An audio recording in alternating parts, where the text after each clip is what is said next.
Bonjour à tous, bienvenue sur la chaîne Richel. Nous sommes ici à Moguio, à côté de Montpellier, chez Frédéric Garcia, sur la serre Phoenix. C'est un lieu assez incroyable. Comme c'est notre première vidéo YouTube, on va vous demander si ça marche.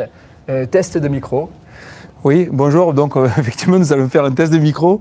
C'est aussi une première pour moi de faire une interview sur YouTube.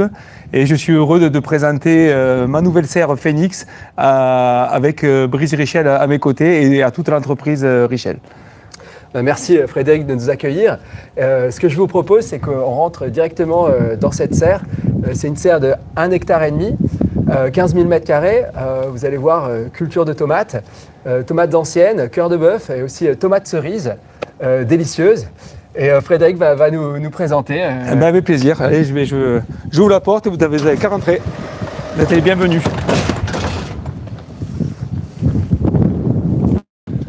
Voilà, donc nous rentrons dans cette serre. C'est une serre, donc, comme l'a dit Brice, qui fait 1,5 hectare, qui a été montée l'année dernière. Elle a commencé au mois de mai, la construction. Et c'est une plantation qui a été réalisée en février, le 18 février. Et ici, nous avons que de la tomate. Et il y a 80% de tomates cerises et 20% de tomates anciennes, de la tomate cœur de bœuf. Donc, plantation, je me répète, le 18 février. Et nous allons arracher ces tomates le 10 décembre. Allez, venez, on va vous montrer ça.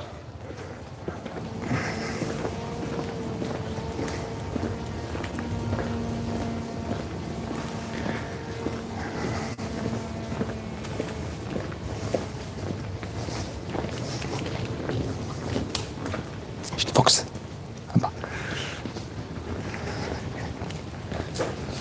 Alors, est-ce que tu peux nous dire un peu comment ça pousse, comment ça se passe ici Oui, tout à fait. Donc déjà, si on peut parler de l'outil. Donc l'outil, c'est une serre semi-fermée, comme on l'a dit, en plastique, et en plastique en double paragonflable. Donc c'est-à-dire que vous avez 2 couches de plastique avec une isolation d'air au milieu. C'est à la fois sur les côtés et en toiture. Et il y a aussi une serre semi-fermée. Donc, une serre semi-fermée, cela veut dire que l'aération n'est pas passive.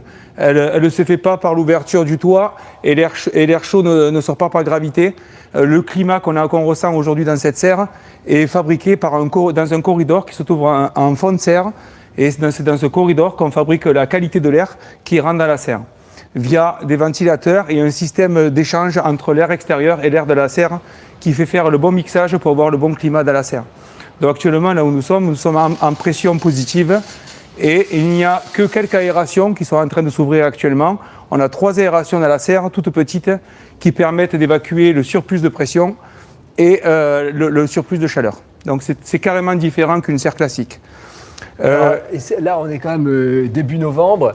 Dehors, il fait 10 degrés, la nuit, il fait 5-6 degrés. Oui. Comment tu chauffes? Est-ce que tu peux nous faire rentrer un peu dans cette culture pour qu'on aille voir comment ça se passe? Oui, tout à fait, Brice. Donc, il y a 2 choses. L'air qui est fabriqué par le corridor au fond de serre est diffusé à travers les gaines qui se trouvent ici en partie basse, via des ventilateurs qui accélèrent ou ralentissent suivant la consigne demandée par l'ordinateur.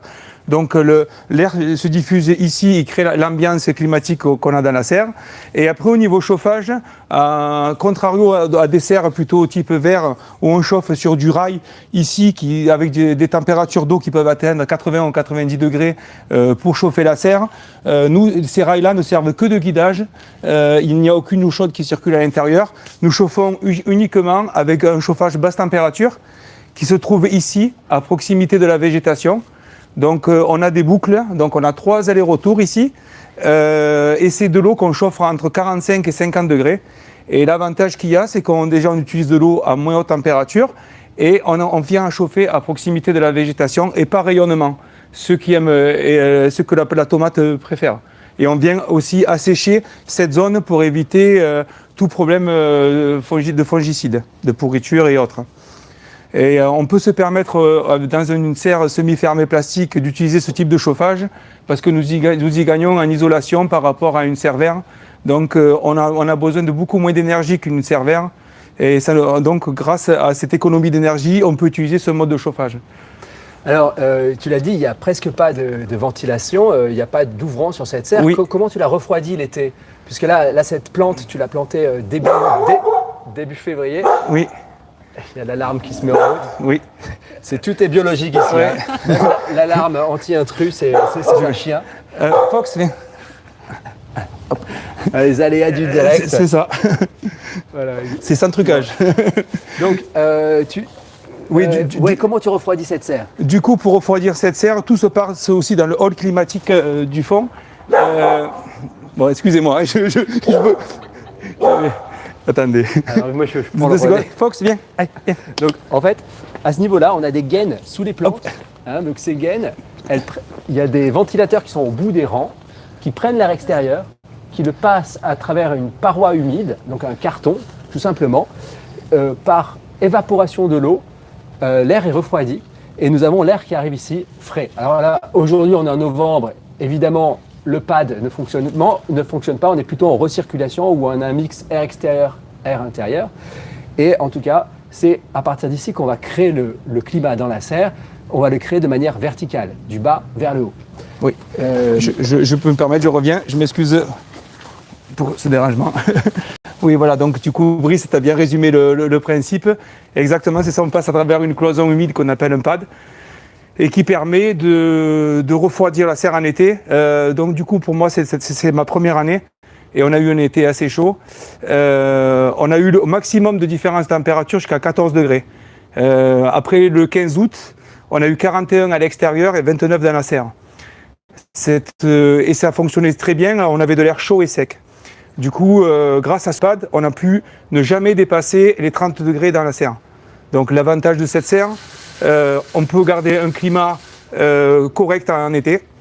On n'a pas aussi d'entrée d'insectes parce qu'à l'entrée du corridor, là où il y a le cooling pad, nous avons un filet anti-insectes. Et ces filets anti-insectes empêchent tous les insectes de rentrer. Et sur les ouvrants de surpression, on a la même chose. Donc aussi, c'est un autre avantage de la serre. Nous n'avons pas blanchi la serre parce que grâce au rafraîchissement du cooling pad, en été, nous avons pu éviter le blanchiment. Donc, qui dit non-blanchiment, on a un gain de production. Et aussi, on a pu ne faire aucun traitement phytosanitaire. De 18 février à aujourd'hui, nous avons fait aucun insecticide et aucun fongicide. Alors, en direct, hein, on va vous le prouver. Là, elle n'était pas hyper mûre parce qu'ils ont ramassé ce matin. Mais en tout cas, elle est 100% naturelle. Je vous propose de continuer la visite. Bon, je reviens. Là, Fox. Hey, stop. On a des visiteurs qui attendent dehors. Oui. On va les faire rentrer. Donc, Frédéric, on peut s'asseoir ici, on est bien dans cette tout à serre, fait. il y a toujours un climat idéal. Bon, il n'y a que mon fauve qu'il faut que j'essaie de calmer parce qu'il a des visiteurs, il n'aime pas trop ça. Qui sont arrivés. Il fait son travail. Donc voilà, donc ça c'est ton produit. Alors cette plante, tu nous disais que tu as planté début février. Quand est-ce que tu as commencé à ramasser? Nous avons commencé pour la tomate cerise, on a commencé à peu près fin mars, début avril, à récolter les premières tomates cerises. Et pour la tomate cœur de bœuf, on a dû commencer aux alentours de mi-avril à ramasser les premières tomates cœur de bœuf. D'accord. Et donc du coup, auparavant... À ce jour, en termes de kilos au mètre carré, oui, il y a des gens qui nous regardent, ils se posent la question, et bon, c'est bien d'avoir une super serre comme ça, high-tech, oui. Mais ça donne quoi? Et effectivement, moi j'ai été surpris par les rendements du côté positif du coup. Mon ancien outil était une serre double pora gonflable de chez Richel, mais traditionnelle du coup, en culture hors sol.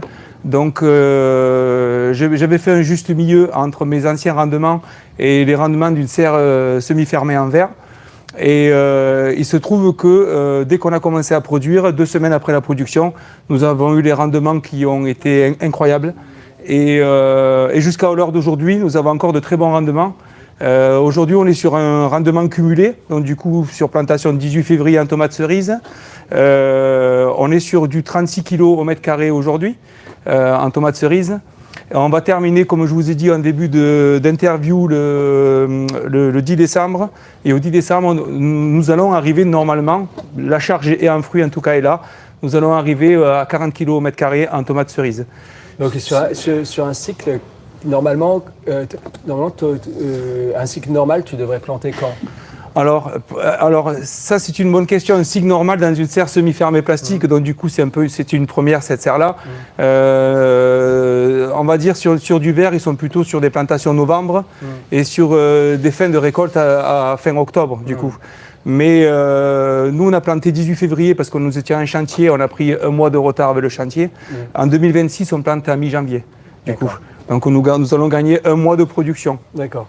Donc 40 kilos tomates cerises qui sont là, 40 kilos de mètre carré, c'est l'atterrissage que tu prévois. Oui. Aujourd'hui, tu es déjà à 34. Oui, je suis à 36. 36. Et on avait prévu un prévisionnel au point de vue de la banque à 36 kilos en fin. Donc on a déjà, à l'heure actuelle où je vous parle, atteint les objectifs du prévisionnel en tomates cerises. Donc, bravo Frédéric. Merci. Et pour les rendements sur la cœur de bœuf? Oui, en tomate allongée cœur, donc toujours pareil, plantation au 18 février. Début du récolte, comme je vous avais dit, mi-avril. Alors là, toujours pareil, des rendements incroyables. Jamais un calibre très homogène. Jamais de cul noir, pour ceux qui connaissent un peu les tomates. Donc ça a été aussi un bon point positif, très peu de second choix. Oui, donc en fait, parfois il y a des problèmes de taches noires. Oui, au niveau d'ici, il y a une nécrose apicale qui s'applique, qui est signe que quand il fait trop chaud, il y a une carence en calcium qui se fait au bout du fruit. Et ça, on n'en a pas eu. Donc, c'est-à-dire que non seulement tu as les kilos, mais tu as la qualité. Voilà, la qualité, ça veut dire que la plante a bien travaillé du coup et que tous les assimilats, on peut plus bien aller dans le fruit. Et au niveau rendement, du coup, c'était la question initiale. Nous sommes à 64 kg au mètre carré en tomates allongées cœur. Alors aujourd'hui... Aujourd'hui, tu es à 64 kg. Oui, et on pense aller jusqu'à 70 kg au mètre carré. Est-ce que Richel t'a payé pour dire ça?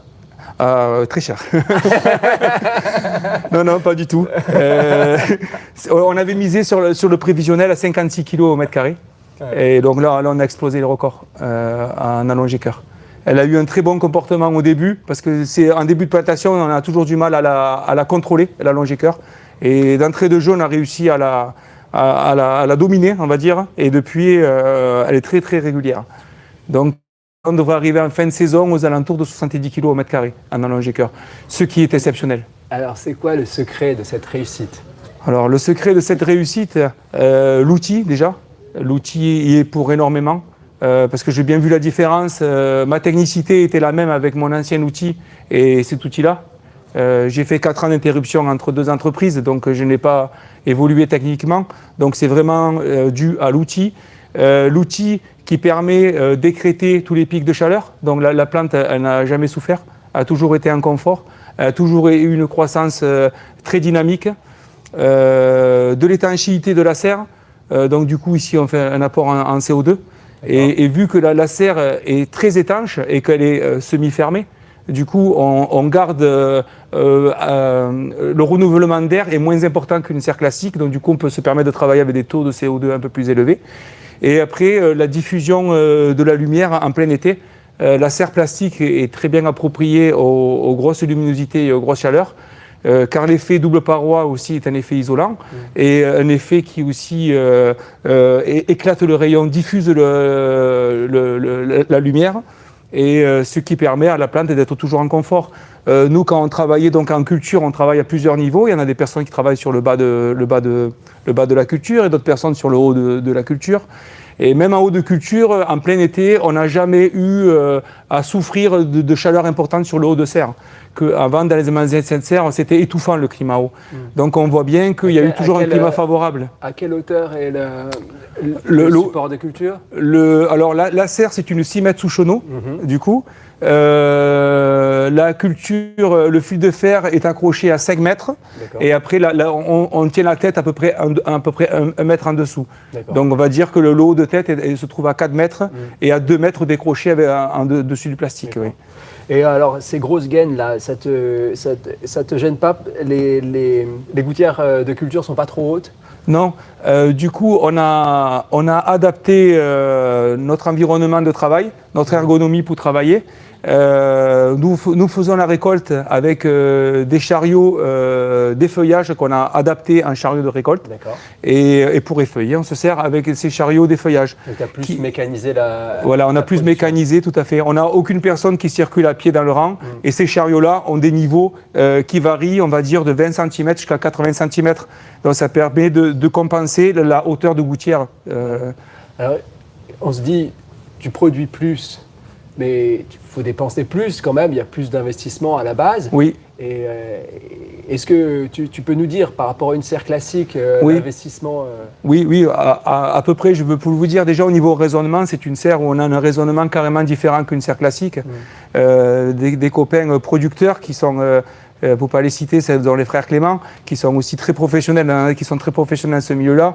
Ils m'ont tout le temps dit c'est une Ferrari. Donc effectivement, avec une Ferrari en ligne droite, on ne peut pas rouler à 30 km/h. Donc c'est une serre qu'il faut pousser toujours à fond, mais après elle nous le rend. Donc c'est vrai que le raisonnement économique, il est quand même qu'il faut donner de l'énergie, il faut mettre les bonnes consignes de température, les bons fertilisants pour favoriser tout le temps cette dynamique de la plante. Et ça, c'est vrai que c'est un raisonnement qui est un peu différent d'une serre classique, mais derrière, ça nous le rend énormément. Alors mais justement, en chauffage, par rapport à une serre verre, tes consommations de chauffage cette année? Cette année, si on parle en kilowatts au mètre carré, nous sommes à 70 kilowatts au mètre carré à aujourd'hui des consommations énergétiques pour le chauffage. D'accord. Par rapport au serre verre qui doit être à 350. Donc on est 4 fois moins, mais tu as planté 2 mois et demi plus tard. Donc, oui, on a planté 2 mois et demi plus tard. On finit aussi un peu plus tard. D'accord. Voilà. Donc sur une période moins froide quand même. Hein, mais quand même, si le gain grâce à la condensation, la chaudière à condensation, le tube basse température, par rapport à du chauffage en rail, si c'était la même serre chauffage rail, tu penses que tu dépenserais combien de plus?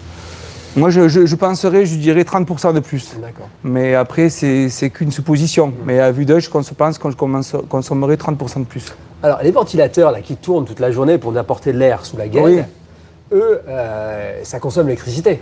Tout à fait. C'est le premier consommateur de la serre en électricité, c'est les ventilateurs. D'accord. Et là, c'est combien en kilowatts? En kilowatts, quand ils tournent à plein régime, ils peuvent consommer jusqu'à 110 kg. Donc on a 80 ventilateurs ici dans la serre. D'accord, 110 kg pour une serre d'1,5 hectare. Oui, exactement. Et sur la facture annuelle d'électricité, tu sais à peu près ce que ça va Alors coûter? c'est ma première année, donc du coup l'année civile n'est pas encore passée, mais on est à peu près sur une facture électrique d'à peu près pour 1,5 hectare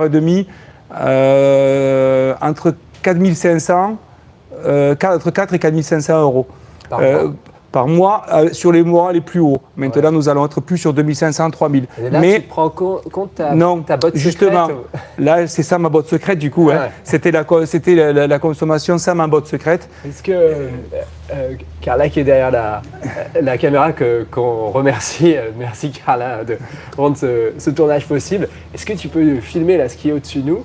C'est quelque chose aussi qu'on n'avait jamais fait jusqu'à présent. On est dans l'allée centrale, hein, on va dire l'allée de travail. Oui. Et au-dessus de nous, pour ombrager cette allée, Frédéric a eu l'idée folle de demander du panneau sandwich sur lequel tu as installé des panneaux photovoltaïques.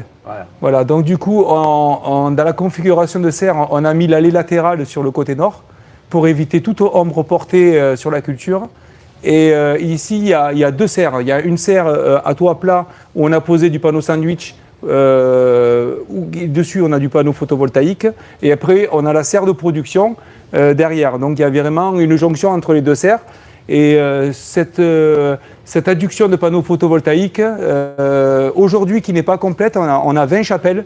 Et il y en a 16 chapelles qui sont équipées de panneaux photovoltaïques, nous permet de faire une économie de 50% sur notre facture d'électricité. Donc, vous prenez les chiffres que je vous ai dit avant et vous les divisez par 2, tout simplement.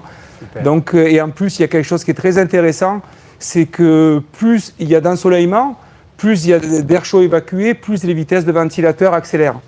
Donc c'est vraiment dans la même courbe de production que le panneau photovoltaïque. Ouais, donc et ça c'est assez rare. En autoconsommation. En autoconsommation, on a vraiment la consommation électrique du ventilateur qui est liée avec la production d'énergie par le panneau photovoltaïque. On est vraiment sur les mêmes courbes. Donc c'est très intéressant d'allier tout ça. Alors peut-être qu'on finit par le début, mais qu'est-ce qui t'a poussé à travailler avec Richel? Oui, déjà peut-être vraiment le début, ça a été, donc pour moi c'est une reconstruction de cette serre. Je me suis dit quel est l'outil que je pourrais reconstruire actuellement et dans 15 ans être encore d'actualité.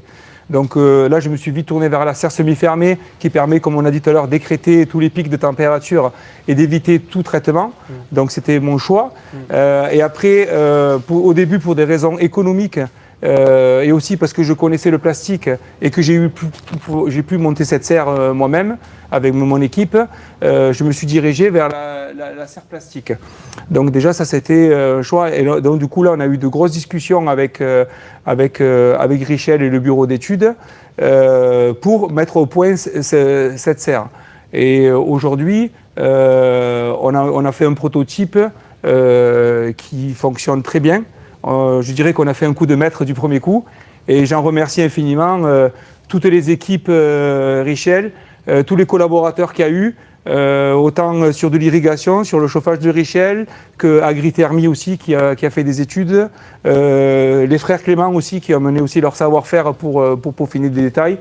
Et toutes ces questions qu'on s'est posées auparavant ont permis aujourd'hui de réaliser cette serre-là qui, pour sa première année, a monté de très très bons résultats. Merci Frédéric, merci pour ta confiance. Merci à vous. Ça a été un long processus, hein. La discussion pour donner vie à ce projet, c'est 2 ans de travail. Tout à fait. Avec, tu l'as dit, nos ingénieurs, mais aussi la production, la logistique. Je sais que vous êtes une grande partie des employés Richel, vous êtes connectés maintenant. Bon, merci à tout le monde. Merci d'être en ligne. Et donc, je vous dirais là-dessus, c'est un grand merci à vous qui avez rendu ce projet possible. Et voilà, il nous reste, je crois, quelques minutes. 5 minutes. Il nous reste 5 minutes, donc si vous voulez nous poser des questions, c'est avec grand plaisir.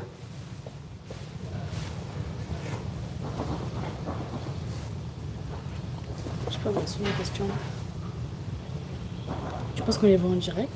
Je ne sais pas si on les voit en direct. C'est notre premier live, hein, pour ceux qui nous ont rejoint un peu après l'introduction. C'est notre premier live. Il y en aura d'autres. Alors, n'hésitez pas à souscrire à notre chaîne YouTube. À ce jour, on a 47 vidéos qui sont passionnantes, depuis des explainers jusqu'à des vidéos clients, des vidéos corporate, des vidéos de la vie de nos collaborateurs. Donc, si vous voulez nous connaître mieux, Le chat est désactivé, Mélodie, elle me dit. Ah, on n'a pas activé le chat. Donc la prochaine fois qu'on fait un live sur YouTube, on vous donne la possibilité de poser des questions. Là, on est en train d'essayer d'activer le chat. Je sais pas si c'est possible.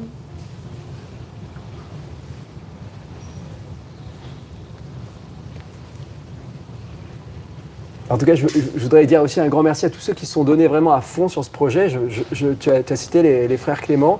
Oui. Chez nous, il y a Jean-François Wattman, hein, qui est commercial responsable de Sud-Est. Il y a Hubert Courson. Hubert Courson, au bureau d'études. Qui a travaillé sans compter ses heures sur ce projet-là et sans économiser son énergie. Ouais, je crois que tu es connecté, Hubert. Donc, Benoît Poirier, voilà. Poirier. Oui, après, Éric Morichard. Ouais. Qui a donné de très bons conseils quand elle venait superviser le chantier. Vraiment, j'étais très bien entouré avec l'équipe Richel et aussi avec du matériel de grande qualité. Eh ben, écoute, Frédéric, je crois que c'était une belle visite. Pour un premier live, c'est un endroit, nous, on est très fiers d'avoir réalisé ce projet. Restez avec nous, restez connectés sur Richel, la chaîne YouTube, sur nos réseaux sociaux. Merci pour votre soutien. Merci Frédéric. Merci Brice. Allez, à bientôt. Au revoir. C'est bon.